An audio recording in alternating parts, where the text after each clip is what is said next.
maraming lutuin nyo na saluyot or molokia ay isang buong manok or kalahati ng manok ang ilagay nyo sa pagluto ninyo ng saluyot ay mas masarap at mas maganda at mas mabuti. Kasi super sarap ang kanyang sabaw pag marami ang chicken. Ayan guys, pagkatapos dito ay lalagyan natin siya ng water. We add water. Tapos pagkatapos ng magkulo-kulo at maluto itong chicken at ilagay na natin ang saluyot. So bago natin ilagay ang saluyot, aalisin natin itong chicken. Tapos i-blender natin dito ang saluyot. So ganun lang po siya guys kasimple ang pagluluto ng saluyot. Saluyot po ay tinatawag dito sa ibang bansa ay isang molokia dito sa Arab country. So ganito po guys, lalagyan na natin siya ng tubig hanggang maluto ang chicken. Pagkatapos lalagyan natin siya ng molokia. So ganun lang po siya kasimple guys. Pagkatapos nang ilagay mo yung molokia or saluyot, mga 10 minutes or 15 minutes, depende sa inyo, 20 minutes, basta maluto na siya. So ayan, dagdagan na natin siya ng tubig.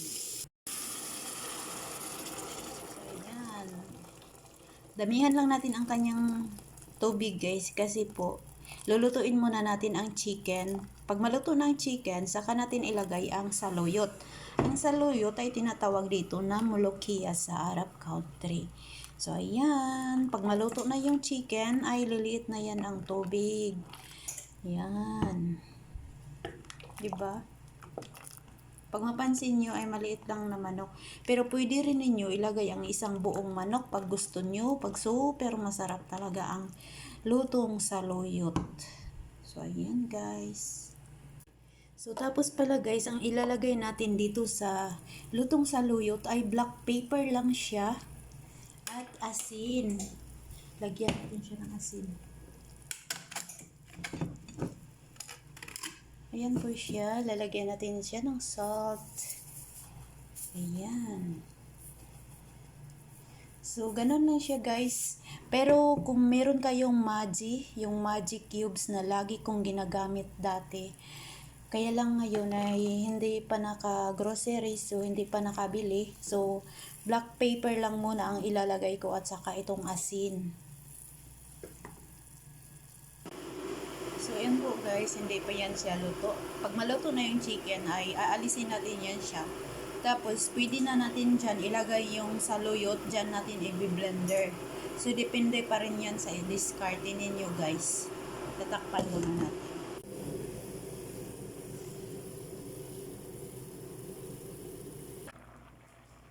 Ito po yung partner ng molokia.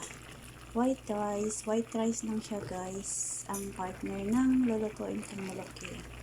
Ayan, guys.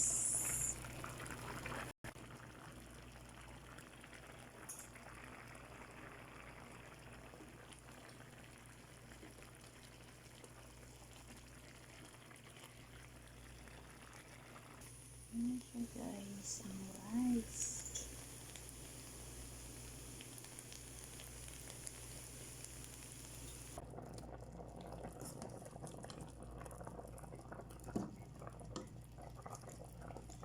Wala na siya guys, na-blend na siya. Ayan, naka-blender na guys. So parang kulang siya ng kulang siya ng dahon. Ayan, hindi siya masyado sticky. Ayan, chicken.